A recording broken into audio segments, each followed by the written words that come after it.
When you're headed out to the races, why not treat it as a true vacation in Ruidoso? Don't just settle for the hotels in town. Stay in the lap of luxury.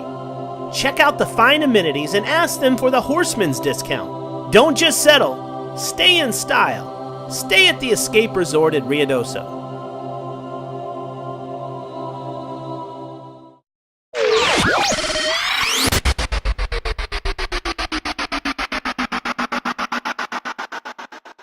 Yeah, you know what? This is a really nice horse. That's the first time I got to see him was in the trials. Judd Curl had texted me and said, "Hey, Cody, you know, you really need to ride this horse for me. He's really a nice horse." I'm like, "All right, Judd," you know, and he's like, "No, Cody, he's really a good horse." And I was thinking, well, you don't have to convince me, you know, just ask me to ride him. I'll ride him, you know. And he's like, "This is a really good horse," and he turned out he really was a nice horse. Judd was telling me, you know, he's on the same level as PYC Can't Catch Me.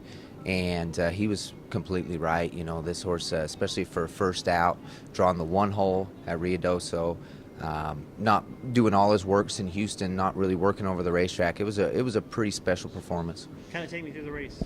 You know what? The colt, was real level-headed. Mr. Steinbow asked me to go ahead and cut him loose and kind of get race on his mind and kind of get him jacked up. And he was just a really level-headed horse. You know, I kept thinking, come on, buddy, you got to wake up a little bit, you know. And he just was so calm, was so relaxed in the gates. And when he broke, I was really surprised at how good he broke, because he broke on top.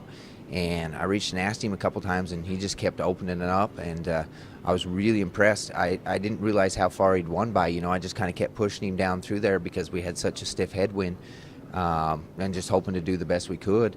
And I was like, wow, this is pretty impressive, you know, especially for a first-time starter. You can see all the Futurity action in the Futurity Insider section on StallionEsearch.com.